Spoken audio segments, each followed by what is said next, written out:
Morning student, future IAS academy way to success में आपका एक बार फिर से स्वागत है।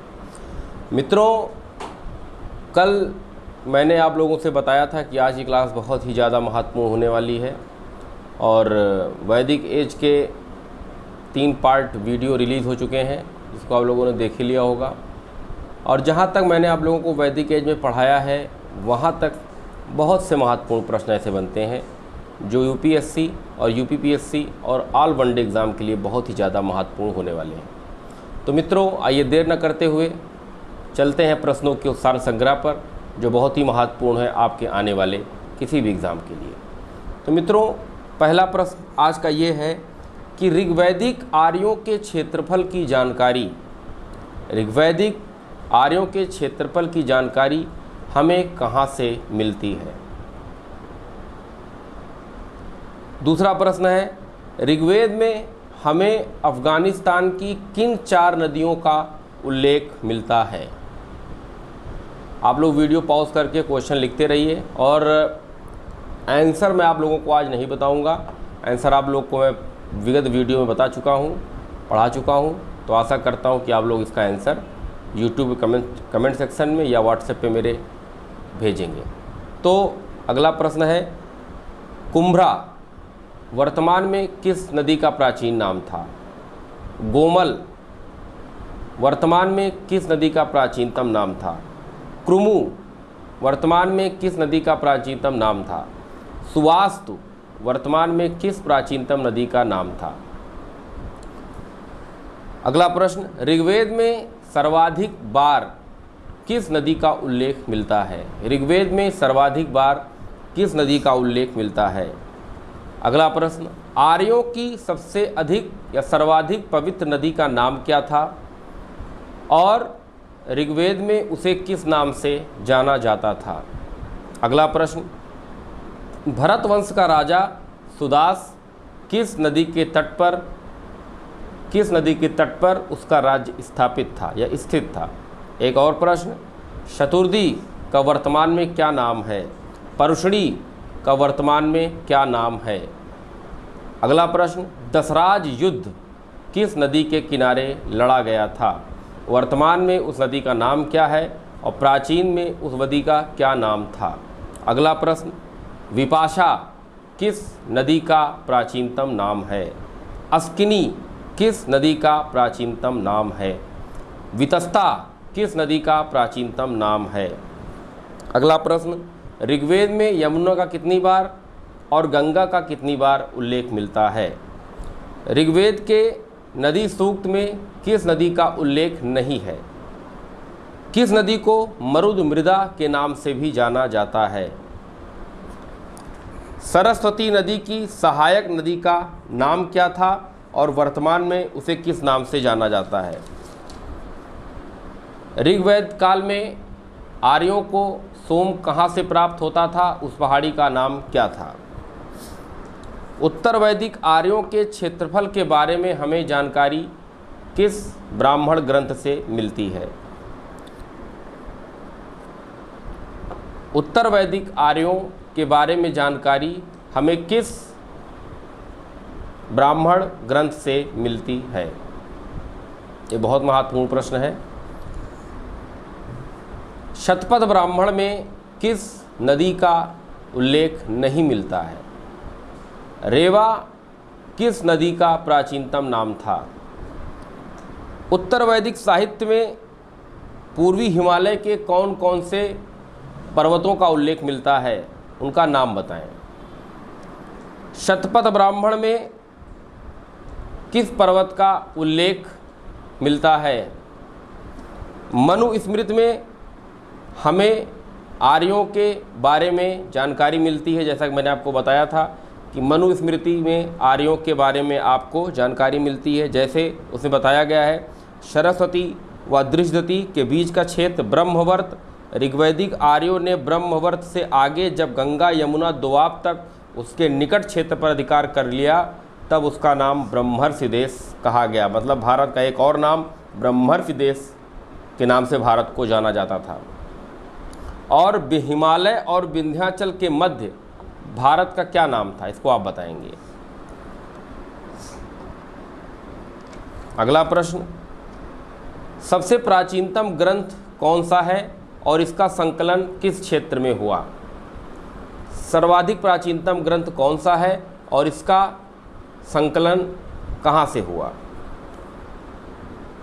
अगला प्रश्न, ऋग्वैदिक काल की तिथि को मैक्स मूलर ने किस ईसा पूर्व में बताया है? मैक्स मूलर ने ऋग्वैदिक आर्यों के काल को किस ईसा पूर्व में निर्धारित किया है? मित्रों, अगला प्रश्न है, ऋग्वेद को कितने मंडल में विभाजित किया गया है? बहुत ही महत्वपूर्ण प्रश्न है। और इसका अगला प्रश्न है, ऋग्वैदिक काल के जो मंडल थे उनमें से किस मंडल को प्राचीनतम मंडल अथवा वंश मंडल के नाम से जाना जाता है? उल्लेख करें। अगला प्रश्न है, ऋग्वैदिक कालीन ग्रंथ में किस भाग को प्रक्षिप्त भाग के रूप में जाना जाता है या किस मंडल को प्रक्षिप्त मंडल के नाम से जाना जाता है? अगला प्रश्न है, ऋग्वेद में कितने सूक्त हैं?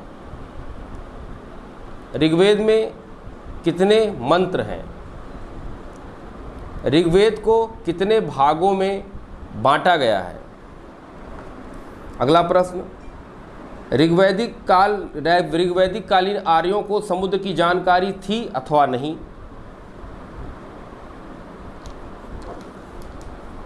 शतपथ ब्राह्मण में 100 पतवारों वाले एक जहाज़ का उल्लेख है। तो मैंने आपको बताया था कि 100 पतवार वाली जहाज़ का अगर उल्लेख है तो वो तालाब वो नदी में तो चलेगी नहीं। इसका मतलब अप्रत्यक्ष रूप से ऋग्वैदिक कालीन आर्यों को समुद्र का ज्ञान था, परंतु इसका उल्लेख कहीं नहीं मिलता है। ब्राह्मण ग्रंथ क्या थे? ब्राह्मण ग्रंथ, ऋग्वेद के कितने ब्राह्मण ग्रंथ हैं और ब्राह्मण ग्रंथ का कार्य क्या होता है?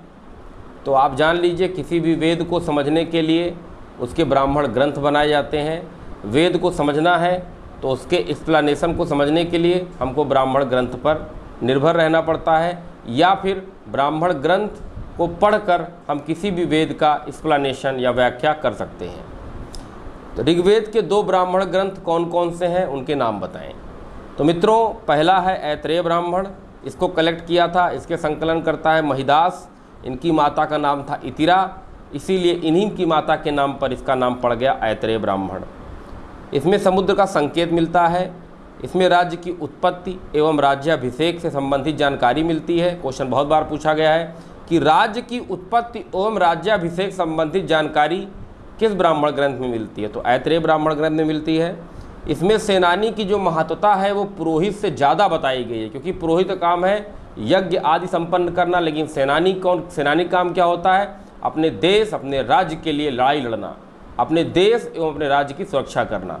तो क्वेश्चन पूछा जा सकता है कि कौन से ब्राह्मण ग्रंथ में सेनानी को पुरोहित से ज़्यादा महत्वपूर्ण बताया गया है? तो ऐत्रेय ब्राह्मण में ऐसा बताया गया है।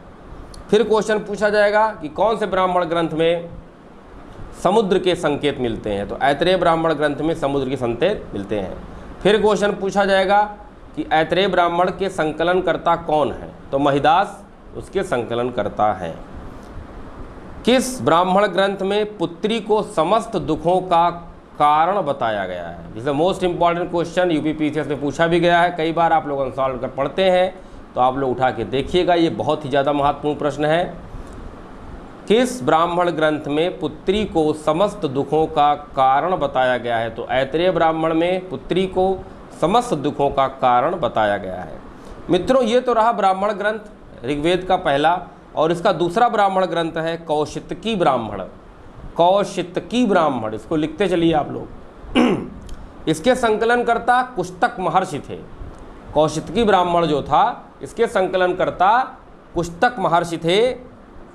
बहुत ही महत्वपूर्ण है। आपको 2 चीज़ें तैयार हो गई आज कि ऋग्वेद के 2 ब्राह्मण ग्रंथ हैं, पहला ऐत्रेय ब्राह्मण ग्रंथ, दूसरा कौशितकी ब्राह्मण ग्रंथ। ऐत्रेय ब्राह्मण ग्रंथ के संकलनकर्ता महिदास हैं और कौशितकी ब्राह्मण ग्रंथ के संकलनकर्ता कुष्तक ऋषि हैं। मित्रों, मैंने आपको कहा था कि आरण्यक भी एक चीज़ होती है। आरण्य का मतलब होता है जंगल, और ऐसे ग्रंथ जो जंगल में जाकर लिखे गए उनको आरण्यक कहा जाता है। ऋग्वेद के 2 आरण्यक ग्रंथ हैं। पहला ऐतरेय, दूसरा कौशितकी। कंफ्यूज मत होइएगा, ऋग्वेद के 2 ही ब्राह्मण ग्रंथ हैं, पहला ऐतरेय, दूसरा कौशितकी, और इसके 2 आरण्यक ग्रंथ हैं, उनका भी नाम यही है, ऐतरेय और कौशितकी। उपनिषद क्या होते हैं मित्रों? उपनिषद वो होते हैं जो अपने गुरु के समीप बैठकर लिखे जाते हैं। प्राच्य काल में जब विद्यार्थीगण अपने गुरु के गुरुकुल में पढ़ने जाते थे तो गुरु जो बातें बोलते थे विद्यार्थीगण उसको बैठकर उनके समीप लिखते थे, वो ज्ञान की बातें लिखते थे। तो ऐसे ग्रंथ को उपनिषद की संज्ञा दी जाती है। तो उप का मतलब होता है समीप, निषद का मतलब होता है बैठकर। उपनिषद का मतलब वेदांत भी कहा जाता है। उपनिषद को वेदांत भी कहा जाता है, जैसा कि नाम से आपको लग रहा होगा वेदांत, वेद का अंत, मतलब जहाँ पर वेद को पूर्णतः समाप्त कर दिया जाता था तो वो था उपनिषद। मित्रों, उपनिषद में ज़्यादातर दार्शनिक बातों पर फोकस किया जाता था। आप कोई भी उपनिषद पढ़ेंगे तो उसमें दर्शन शास्त्र के बारे में आप अच्छे से पढ़ लेंगे। वैसे उपनिषदों की संख्या 108 मानी जाती है, परंतु उपनिषद संख्या 10, उपनिषद संख्या 12 बहुत ही महत्वपूर्ण है, जिस पर शंकराचार्य ने टीका लिखा है, भाष्य लिखा है, मतलब उसके एक्सप्लेनेशन पर कमेंट किया है। सबसे प्राचीन उपनिषद, बहुत बार पूछा गया प्रश्न, यदि आप अनसॉल्व पढ़ रहे हैं तो जानते होंगे, सबसे प्राचीन उपनिषद छांदोग्य उपनिषद है। और ऋग्वेद के 2 उपनिषद ग्रंथ हैं, सेम वही हैं, ऐतरेय और कौशितकी। ब्राह्मण ग्रंथ भी ऐतरेय कौशितकी है, आरण्यक भी ऐतरेय कौशितकी है, उपनिषद भी ऐतरेय और कौशितकी है। तो मित्रों, वैदिक एज पार्ट 1, पार्ट 2, पार्ट 3 से जितने महत्वपूर्ण प्रश्न बनते थे वो आज हमने डिस्कस कर लिए, और आशा करता हूं कि जितने प्रश्न मैंने आपसे पूछे हैं उसके जवाब वीडियो के अंत में कमेंट सेक्शन में मुझे कल तक मिल जाएंगे। मित्रों, यदि आप मेहनत कर रहे हैं और मेहनत करना चाहते हैं तो आपका फ्यूचर IAS एकेडमी में स्वागत है। पर मित्रों, जब आप किसी प्रश्न का उत्तर नहीं देते हैं, मेरे द्वारा बताए गए प्रश्नों का उत्तर समय समय पर आप नहीं देते हैं, तो मेरा मन बहुत दुखी हो जाता है और मैं सोचने लगता हूं कि क्या मैं आप लोगों को ऐसे ही पढ़ाता जा रहा हूं, क्या इस पढ़ाने का कोई मतलब होगा भी या नहीं। तो ये आप अपने हृदय और अपने दिल से, अपने दिमाग से ये पूछें कि मैं कितनी मेहनत कर रहा हूँ। आप लोगों को प्रश्नों का उत्तर देना चाहिए या नहीं देना चाहिए। मैंने आप लोगों से 50 बार कहा है, 1000 बार कहता हूँ, यदि आपको प्रश्नों का उत्तर नहीं आ रहा है तब भी आप मुझसे पूछें कि सर मुझे इस प्रश्नों का उत्तर नहीं आ रहा है, तो मैं आपको आपके ही व्हाट्सएप नंबर पे उस प्रश्नों के सभी उत्तरों को भेज दूंगा, ये मेरी गारंटी है। लेकिन यदि आप मेरे द्वारा बताए गए प्रश्नों के बारे में उफ और आह कुछ करेंगे ही नहीं, तो मुझे कैसे पता चलेगा कि आप लोगों को प्रश्न आ रहा है या नहीं आ रहा है। वैदिक एज पार्ट 1, पार्ट 2, पार्ट 3 का वीडियो अगर आप नहीं देखे हैं तो विगत वीडियो सेक्शन में जाकर, फ्यूचर IAS एकेडमी में कि वीडियो सेक्शन में जाकर आप उस वीडियो को देख सकते हैं। और इन सारे प्रश्नों का उत्तर वैदिक एज पार्ट 1, वैदिक एज पार्ट 2, वैदिक एज पार्ट 3 के वीडियो में समाहित है। यदि आपने सही से वीडियो देखी है और सही से वीडियो को लिखा है तो आई एम श्योर, 100% मैं श्योर हूँ कि आप इन सभी प्रश्नों के उत्तर बहुत ही ईजिली दे लेंगे। तो मित्रों, आज के इस अंक में वैदिक एज से जितने भी महत्वपूर्ण प्रश्न जितने मैंने पढ़ाए हैं, जितने बनते हैं, वो मैंने आपसे डिस्कस किए। और कल की क्लास होगी भारतीय राज्य व्यवस्था की, जहाँ से राज्य व्यवस्था मैंने ख़त्म की थी, उसके आगे कल से मैं राज्य व्यवस्था कंटिन्यू करूँगा। और उसको पढ़ाने के बाद 1600 से लेकर जितने भी प्रश्न, अधिनियम से जितने भी प्रश्न बनते हैं, मैं उन सबको आपके सामने प्रस्तुत करूँगा। परंतु मित्रों, मुझे आवश्यकता है आप लोग के रिप्लाई की, आप लोगों के लाइक की, आप लोगों के कमेंट की।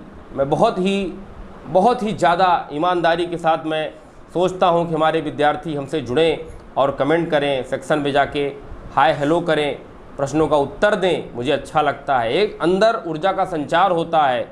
दूसरे दिन की क्लास उतनी ही अच्छी आपके सामने मैं प्रस्तुत करने का पूरा प्रयास करता हूं।